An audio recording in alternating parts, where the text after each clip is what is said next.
प्रतिमा देवी Hindi cinema की एक जानी मानी चरित्र अभिनेत्री थी, जिन्होंने 1940 से 1960 के दशक में कई फिल्मों में यादगार भूमिकाएं निभाई। वो अपने गंभीर अभिनय, सशक्त संवाद, अदायगी और माँ बुजुर्ग महिला के किरदारों के लिए खास तौर पर जानी जाती थी। तो आज की हमारी इस वीडियो में हम बात करेंगे पुराने दौर की अदाकारा के बारे में कि आज ये कहाँ गुमनामी भरी जिंदगी जी रही हैं।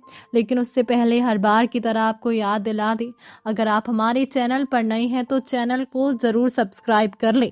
प्रतिमा देवी का जन्म 9 अप्रैल 1932 को हुआ था। वो एक इंडियन एक्ट्रेस थी। वो बॉलीवुड की सबसे पुरानी और सबसे इज्जतदार एक्ट्रेस में से एक थी।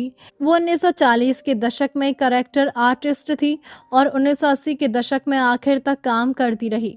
उन्होंने ज्यादातर माँ दादी के रोल किए।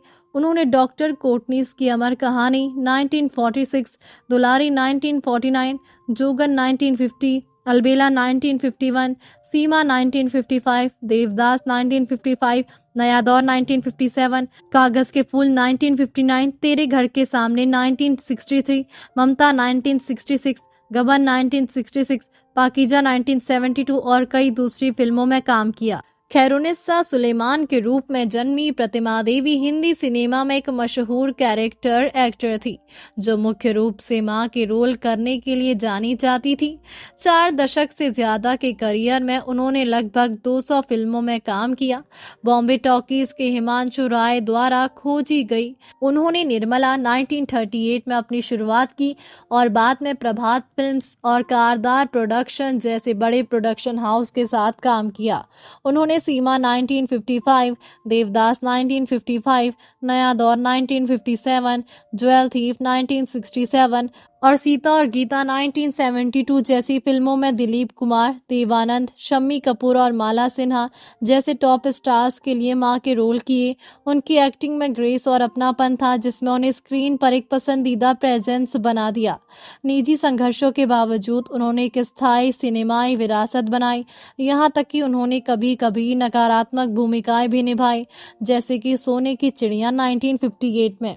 प्रतिमा देवी की फिल्मों की बात करें तो 1983 पुकार और महान, 1982 बेमिसाल, 1981 बुलंदी, 1980 जालिम, 100 दिन सास के प्रेमिका, चेतना दो राहे पर, 1978 नौकरी, 1975 खुशबू और गंगा की कसम, 1977 अमर अकबर एंथनी, कोतवाल साहब, पलकों की छांव में, 1976 रईस जादा और महाचोर, 1975 मेरे साजन, वंदना, माउंटो, खुशबू, कहती है मुझको राजा, गंगा की कसम, 1974 मेहमान और बेनाम, 1972 विक्टोरिया नंबर 203, पाकीजा, सबका साथी, सीता और गीता, 1970 बचपन, सास भी कभी बहू थी, धरती, 1969 चंदा और बिजली, 1968 रास्ते और मंजिल, 1967 छोटी सी मुलाकात, पालकी, नई रोशनी, ज्वेल थी, 1966 गबन, ममता, सन्नाटा, अकलमंद,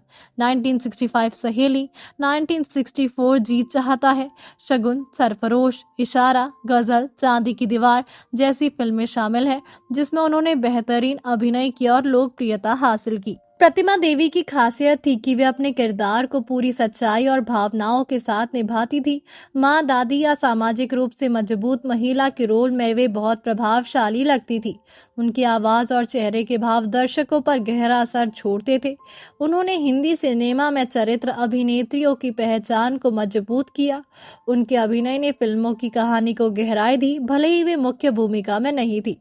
उस दौर में जब नायिकाओं पर ज्यादा ध्यान दिया जाता था, प्रतिमा देवी जैसे कलाकारों ने सहायक भूमिकाओं को भी महत्वपूर्ण बना दिया।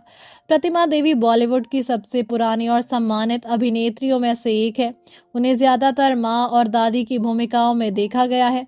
बॉलीवुड की कुछ पुरानी फिल्में जो ब्लॉकबस्टर रही और महीनों तक सिनेमा घरों में चली, उनमें उनकी उपस्थिति रही है। बेमिसाल, पुकार, जालिम और भीम गर्जना जैसी फिल्मों में उनकी महत्वपूर्ण भूमिका रही है। उनके एक बेटा और एक बेटी है, लेकिन बॉलीवुड के अन्य हस्तियों के विपरीत उन्होंने अपने बच्चों को फिल्मों में आने के लिए मजबूर नहीं किया। साथ ही फिल्मों में उनकी कभी रुचि नहीं रही और इसीलिए उनका बॉलीवुड से कोई संबंध नहीं है। उनके निधन के बारे में बहुत अधिक जानकारी उपलब्ध नहीं है। जो उस दौर के कई कलाकारों के साथ सामान्य बात रही है। प्रतिमा देवी हिंदी सिनेमा की उन कलाकारों में से एक थी जिन्होंने बिना मुख्य भूमिका में आए भी अपनी छाप छोड़ी। उनका योगदान भारतीय सिनेमा के इतिहास में हमेशा याद रखा जाएगा। तो दोस्तों, अभी के लिए बस इतना ही। मिलते हैं अगले वीडियो में, तब तक आप अपना ध्यान रखिए। Bye bye.